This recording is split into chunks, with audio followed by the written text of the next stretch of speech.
Dear Dr. Love, I am a mother of 3 teenagers.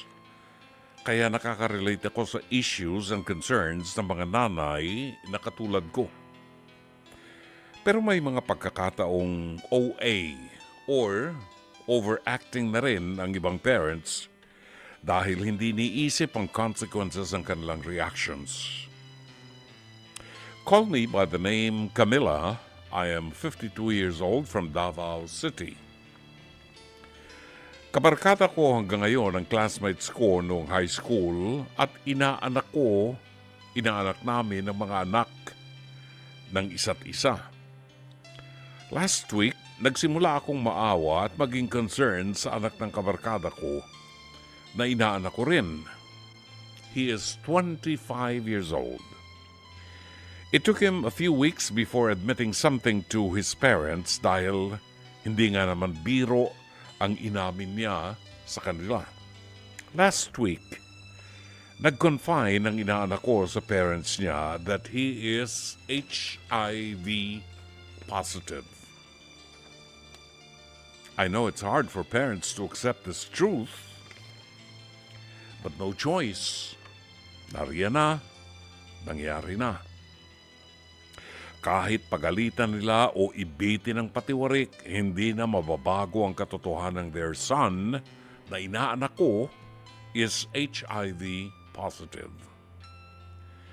Sa sobrang sama ng loob ng kabarkada ko, ibinalita niya ito sa aming magbabarkada at sa mga kamag-anak nila, much to the dismay and disappointment of her son. Brother June, naaawa po ako sa inaanak ko dahil sa halip na huwag nang ilabas ang issue na gawa pa ng kabarkada kong nanay niya na ipagsabi ito sa iba. Dahil kahit nasabihin nating tanggap ito ng society, nariyan pa rin kasi ang stigma na nakakabit sa mga taong HIV positive.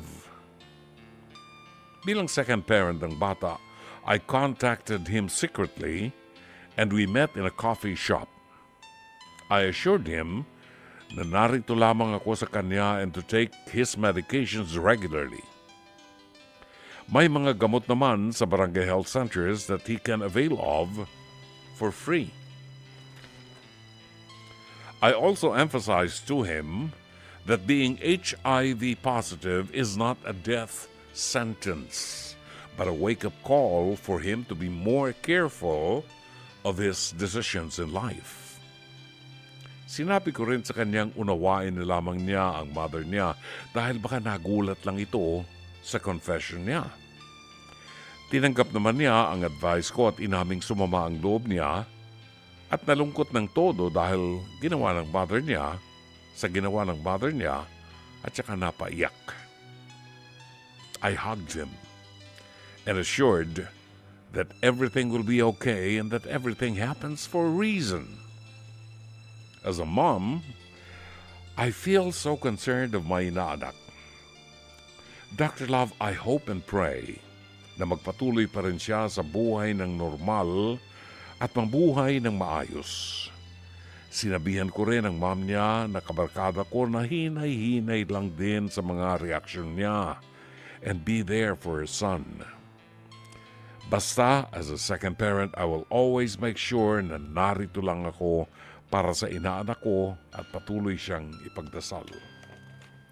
Tatapusin ko na po itong sulat ko, Dr. Love, at sana mabasa niyo po ito para matulungan din ang mga magulang o ninang na may parehong pinagdadaanan katulad ko. More power to your show and God bless us all. Gumagalang, Camilla ng Davao City.